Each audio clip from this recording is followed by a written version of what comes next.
If saving money is low on your values, no matter how much money you make, it's not going to matter. And that is the quote of the day.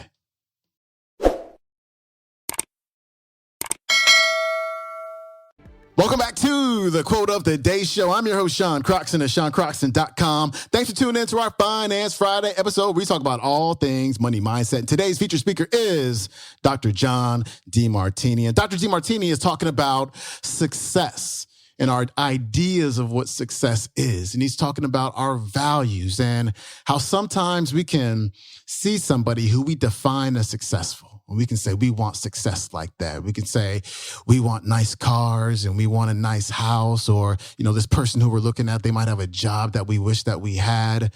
But sometimes we don't realize that there's a possibility that this successful individual, this financially successful individual, can be relationship broke and can be broke in many other parts of their lives. And there's a possibility that this successful person can be looking right back at you and going, I wish I was as successful as them in my relationships. I wish I was as happy as they are. And so we start comparing ourselves to others. And as they say, comparison is the thief of joy. Here's Dr. Demartini.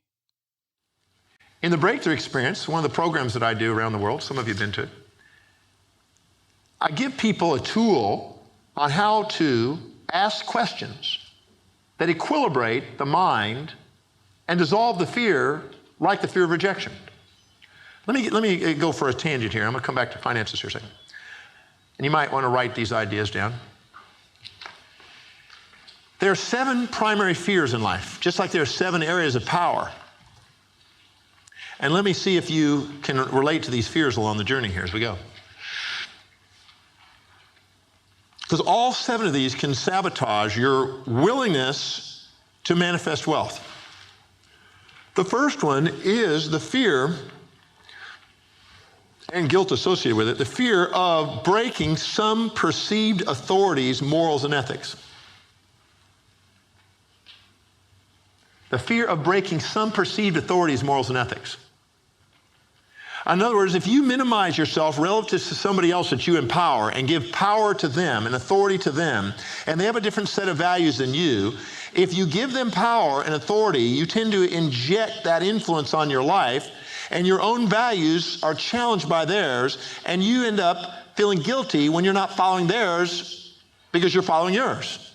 In other words, having the willingness to be true to yourself is empowering. But most people give power to other people and their authority, and as a result of it, they minimize themselves. They inject that person's, who there is given authority to's values into life. They try to live by that. Emerson said, envy is ignorance and imitation is suicide. They try to live by that, and they can't, and they feel guilty, and they feel bad that they're not living by somebody else's values because they keep living by their own. Can I give you an example? Maybe this will make sense. And I'll come back to this. I had a doctor, he came to me and he says, Dr. Demartini, I want you to help me become successful. I'd like to consult with you. And I said, great. And I said, so I asked him, where are you successful? He said, no, Dr. Demartini, I'm not successful. I want you to help me become successful. And that's what I'm here for. I said, great. So where are you successful? He said, Dr. Demartini, you're not listening to me. I'm not successful. I want to be successful. I said, great. So where are you successful? And he says, Dr. Demartini, I'm not communicating to you. I said, no, you're communicating. I heard you. I'm asking you a question. Where are you successful? My certainty about your success is greater than your doubt. So let's look at where your success is. He goes, oh. He's paused for a moment. He looked, and all of a sudden he said, well, I guess I have a successful relationship with my wife. We have a great relationship. We've been together for many years, and yeah, we have a great relationship now. I think about it. Yes. Okay. Where else do you have success? He goes, well, with my son, he's in baseball, and I'm the coach, and we may win the pennant this year. And yeah, that's a success. Where else you got success? He says, well, we've been all working in the yard, and the yard looks fabulous this year. We got flowers everywhere, and we may get yard of the month in our neighborhood. Great. What else is successful? Well, I'm a lay minister at my church, and I really enjoy doing that, and sometimes I get to do Sundays, and sometimes Wednesday nights, and I'm a minister, so yeah, I guess I have success there. What else?